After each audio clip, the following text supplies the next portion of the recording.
Hello students, welcome back to my YouTube channel. So exercise 9.4 के solve examples continue कर रहे हैं। Let's see example 10। I hope आपने previous video ज़रूर देखी है बिकॉज उसमें मैंने बेसिक कंसेप्ट बताया है जो कि एक्सरसाइज 9.4 में फॉलो होना है। आपको फाइंड करना है general solution of the given differential equation, right. So जैसे कि मैंने पहले बताया है कि जैसे ही आपको डिफरेंशियल इक्वेशन दिखे आपको सेपरेट करनी है लेफ्ट साइड पे y की टर्म्स। तो यहाँ पर dy ऑलरेडी है, ये वाली जो टर्म है वो इस साइड आ जाएगी तो कैसे दिखेगी, लाइक दिस। और इस side 1 + x² as it is, ये dx वाली टर्म को आपने राइट हैंड साइड शिफ्ट कर देना है। Next step integration both the sides. So जैसे ही आप इंटीग्रेशन अप्लाई करेंगे आपको पता चल जाएगा, जस्ट आपको फॉर्मूले की हेल्प से इसको सॉल्व करना है। And as you all know 1/1 + y² का इंटीग्रेशन का फॉर्मूला क्या होता है, that means tan inverse angle में, क्योंकि पैरामीटर y है तो वैल्यू भी उसी के अकॉर्डिंगली आएगी, राइट। एंड यहाँ पर x पैरामीटर है तो उसी के अकॉर्डिंगली आएगी। यहाँ पर देखो, हो सकता है कई स्टूडेंट्स बोलें कि यार यहाँ पे भी कांस्टेंट आना चाहिए, तो अगर आप कांस्टेंट यहाँ पर भी लगा देते हैं इसका फॉर्मूला सेम बनेगा, that means tan inverse x parameter में चेंज आएगा। सो यहाँ पर ये कांस्टेंट क्या है, कैंसिल हो जाएगा, तो आपका जनरल सोल्यूशन आ नहीं पाएगा। तो इसीलिए मैंने आपको स्टार्टिंग में ही बताया है कि आपको यहाँ पर क्या सोच के सॉल्व करना है कि आप y के लिए सॉल्व कर रहे हो और आप सोल्यूशन अपना निकाल रहे हो y के लिए। तो यहाँ पर आप कांस्टेंट नहीं लगाएंगे, आप सिर्फ इसी राइट हैंड साइड में कांस्टेंट अप्लाई करेंगे, right. So that means tan inverse y is equals to tan inverse x plus c आपका फाइनल आंसर है। और अगर आपको ये टर्म को इधर शिफ्ट करना है तो आप इधर शिफ्ट करके भी लिख सकते हो, एक ही बात है तो ये आपका जनरल सोल्यूशन ही जिसमें कांस्टेंट अवेलेबल है। ये टर्म इधर आएगी नेगेटिव हो जाएगी, ये भी आपकी क्या हो जाएगी, नेगेटिव। और आप इसको यहाँ तक भी छोड़ सकते हो। आई होप बहुत इजी था example 10। Now let's see example 11। So example 11 में आपसे पूछा गया है कि फाइंड करो particular solution of the differential equation this given that y is equals to 1 when x is equals to 0।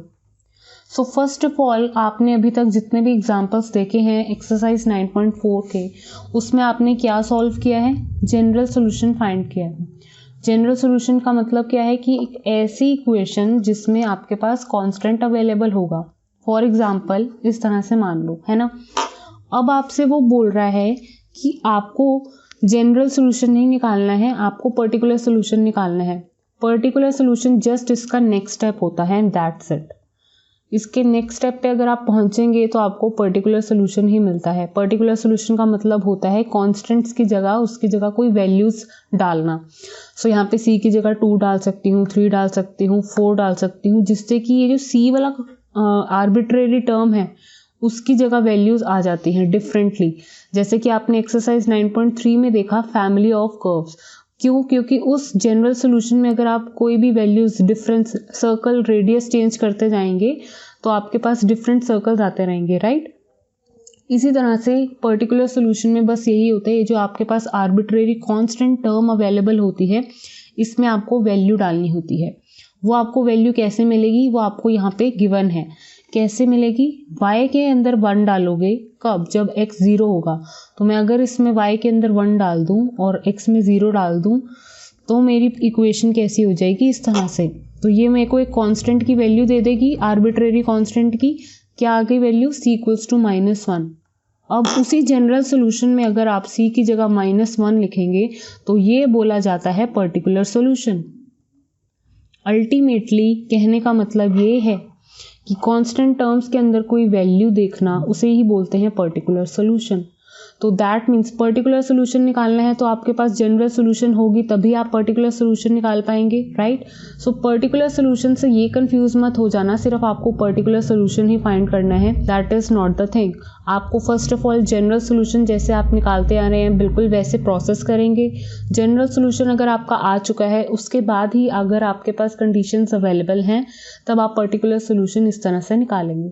Example 11 देखते हैं, इसी प्रोसेस से फॉलो करेंगे। सो आपके पास डिफरेंशियल इक्वेशन है इस तरह से, सबसे पहला स्टेप बोला था कि लेफ्ट साइड में सारी y वाली टर्म्स आ जाएंगी।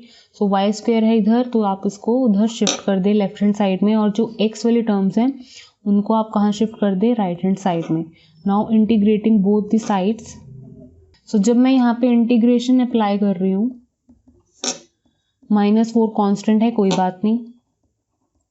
अब आपको इंटीग्रेशन तो अप्लाई करना आता है।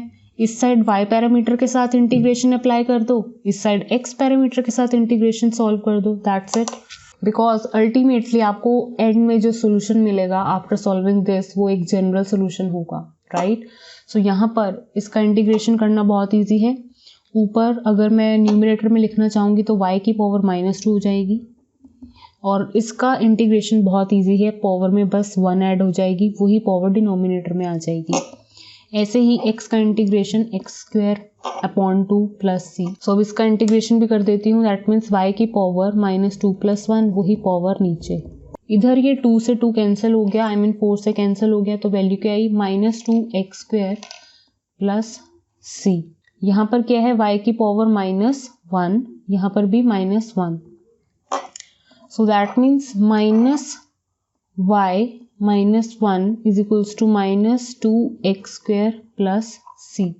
इसको मैं और कैसे लिख सकती हूँ, -1/y = -2x² + c। या फिर जैसे कि मैंने आपको बताया कि हम ऐसे सोच के सॉल्व करो कि हम y का सोल्यूशन निकाल रहे हैं, y के लिए एक वैल्यू निकाल रहे हैं, तो y की टर्म निकालनी है, तो y को इस साइड शिफ्ट कर दो पॉजिटिवली, क्योंकि जस्ट इधर जा रहा है और ये वाली टर्म पूरी नीचे आ रही है। सो ये टर्म को इधर लिख सकती हूँ मैं, इस तरह से दिखेगी, और ये टर्म इधर ऐसे। सो हमने y के लिए जैसे सॉल्व किया, बिल्कुल जैसे मैंने आपको बताया है, एक छोटा सा ट्रिक, बिल्कुल इस तरह से आपके पास एक वैल्यू आ गई, राइट। अब आपके पास ये क्या है, एक जनरल सोल्यूशन है जिसमें कांस्टेंट टर्म अवेलेबल है। आपको लेकिन क्वेश्चन में ये पूछा गया है कि आपको पर्टिकुलर सोल्यूशन फाइंड करना है, कब फाइंड करना है, जब y की वैल्यू 1 कब होगी, जब आप x में 0 डालोगे, ये आपको कंडीशन लगानी है। तो y की जगह मैं क्या पुट कर सकती हूँ, 1, और x की जगह क्या पुट कर सकती हूँ, 0। यहाँ से अब आपके पास एकदम कांस्टेंट की टर्म आ जाएगी, दैट मीन्स ये सीधर जाएगा, दैट मीन्स -1 आपके पास वैल्यू आ चुकी है। ज़रूरी नहीं है कि -1 ही हमेशा आएगा, ऐसा कुछ मैंडेटरी नहीं है। सो डिफरेंट वैल्यूज़ आपको मिलेंगी जब आप डिफरेंट वैल्यूज़ के लिए सॉल्व करेंगे। सो अब ये वाला जो कांस्टेंट टर्म आया है, दैट मीन्स -c, तो उसको अगर आप यहाँ पे जनरल सोल्यूशन में वापस से फिट कर देंगे बाय अप्लाइंग दिस वैल्यू, तो वो होगी आपके पर्टिकुलर सोल्यूशन,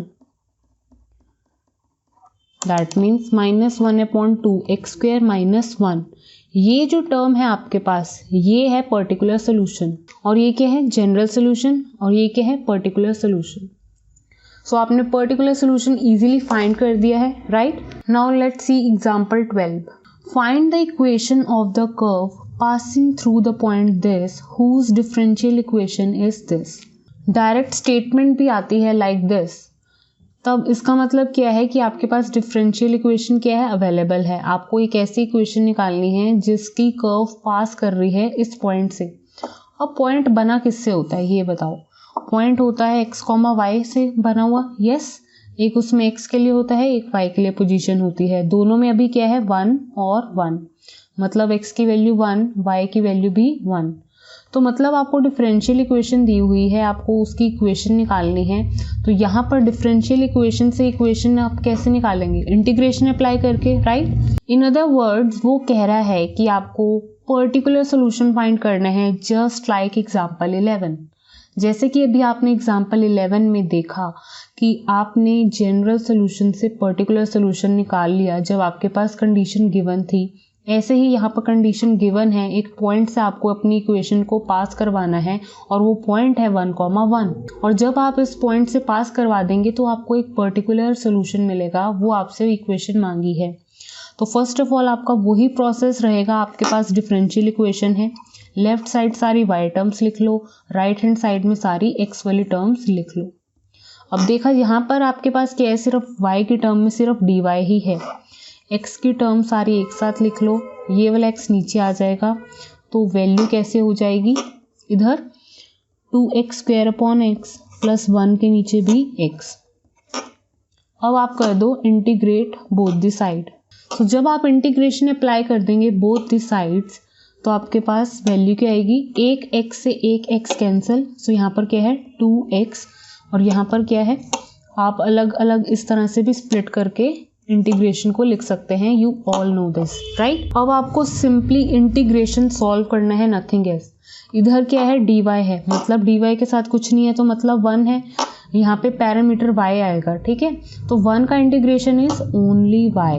अब आपको बस इसी तरह से सोच के सॉल्व करना है कि आप y के लिए वैल्यू सॉल्व कर रहे हो। सो यहाँ पे अभी इसका इंटीग्रेशन क्या है 2 एज इट इज, x का इंटीग्रेशन x²/2, 1/x का इंटीग्रेशन इज log मॉड में x प्लस कॉन्स्टेंट। सो 2 से 2 कैंसिल हो गया। सो आपके पास y की वैल्यू कैसे आ रही है, y is equals to x² plus log mod में x प्लस c। अब कुछ ऐसा नहीं है फिक्स कि आपको हमेशा इसी तरह से लिखना है, आप ये सारी टर्म्स को उठा के इधर शिफ्ट भी कर सकते हो, it is up to you. So आपको कैसे रिप्रेजेंट करना है वो आपको खुद से देखना है, और बेस्ट मेथड आपको मैंने ये बता दिया है। ये है आपका जनरल सोल्यूशन।